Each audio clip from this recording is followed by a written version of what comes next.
Social media double edged weapon. Positive నిజము గడప దాటక ముందే అబద్ధం ఊరంతా తిరిగి వస్తుందని వెనకటి పెద్దలు చెప్పారు. ఈరోజు అబద్ధాలు చెప్పడానికి నెలకు 5 కోట్లు ఖర్చు పెడుతున్నారు అక్రమ సంపాదన కొంతమంది.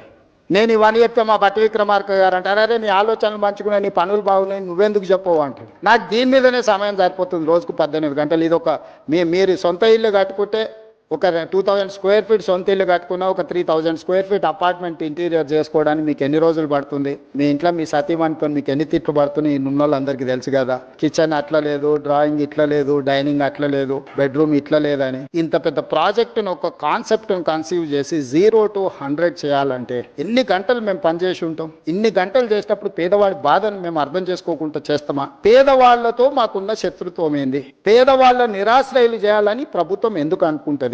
పేదవాళ్ళతో శత్రుత్వం చేసినోడు తిరిగి మళ్ళీ అధికారంలోకి వస్తాడా? ఎక్కువ నా ఆలోచన ఏముంటుంది, ఇంకోసారి ముఖ్యమంత్రి కావాలి, మా ప్రభుత్వం రావాలని ఉంటుంది. అది రావాలంటే వాళ్ళకి మేలు చేయాలి, కానీ వాళ్ళని విధ్వంసం చేస్తే అది జరుగుద్దా?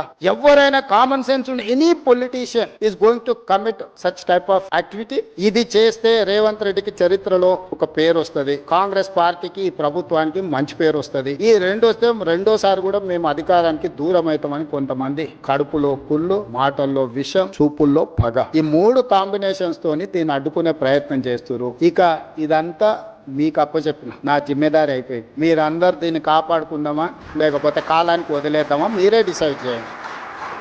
ఎందుకంటే మీ అందరు మెజారిటీ అభిప్రాయం లేకుంటే నేను ముందుకు వెళ్ళదలుచుకోలేదు. మీరు దీని మీద ఏమేం కావాలో సజెషన్స్ ఇవ్వండి. ఓపెన్ గా వెబ్సైట్ ఇచ్చిండ్రు, ఆ వెబ్సైట్ ఒకసారి ఆన్ చేయండి. ఆ వెబ్సైట్ లో musi.telangana.government.in ఎవరు ఏం సలహాలు ఉన్నా, ఎక్స్పర్ట్స్ ఎవరు ఉన్నా కూడా మాకు ఇవ్వండి. మంచిని అన్నిటిని తీసుకుంటాము. సలహాలు మీరు ఎవరు ఇచ్చినా అది అమలు చేస్తే నాకే మంచి పేరు వస్తుంది, మా ప్రభుత్వానికి గుర్తింపు వస్తుంది. తప్పులు జరగకుండా సరిదిద్దే బాధ్యత మీదే. మీకే ఓపెన్ ప్లాట్ఫామ్, ఓపెన్ డయాస్ మీతో షేర్ చేస్తున్నా నేను. ఎవరు లేదు, ఎన్ని వేలు అవుతుందో తెలియదు, ఏం జరుగుతుందో తెలియదు, తెర వెనక ఇది జరిగింది, తెర ముందు అది జరిగింది. ఇక ఈ ఊహాగానాలకు, కాన్స్పిరసీ థియరీస్ కి ఫుల్ స్టాప్ పెట్టండి దయచేసి. ఇంకా మీరు పెట్టినా కూడా నేను అనేది ఏం లేదు. మనం అందరికి చెప్తాం బాగుండే మంచి బట్టలు దొడుకోని, లేదు నేను ఇట్లనే ఉంటాను ఎవరన్నా బజార్లో తిరిగింది అనుకో అటు దిక్కు చూడడం మానేస్తాం. ఏం చేస్తాం? అంతకుమించి ఏ మార్గం ఉంది నాకు మీరు చెప్పండి. చెడు చూడొద్దని ఎప్పుడో చెప్పారు, చెడు వినొద్దని చెప్పారు. మహాత్మా గాంధీ గారే చెప్పినట్టున్నారు కదా మనకు. సో ఖచ్చితంగా చెడు చూడను, చెడు వినను. మంచి ఏది చెప్పినా నేను స్వీకరిస్తా.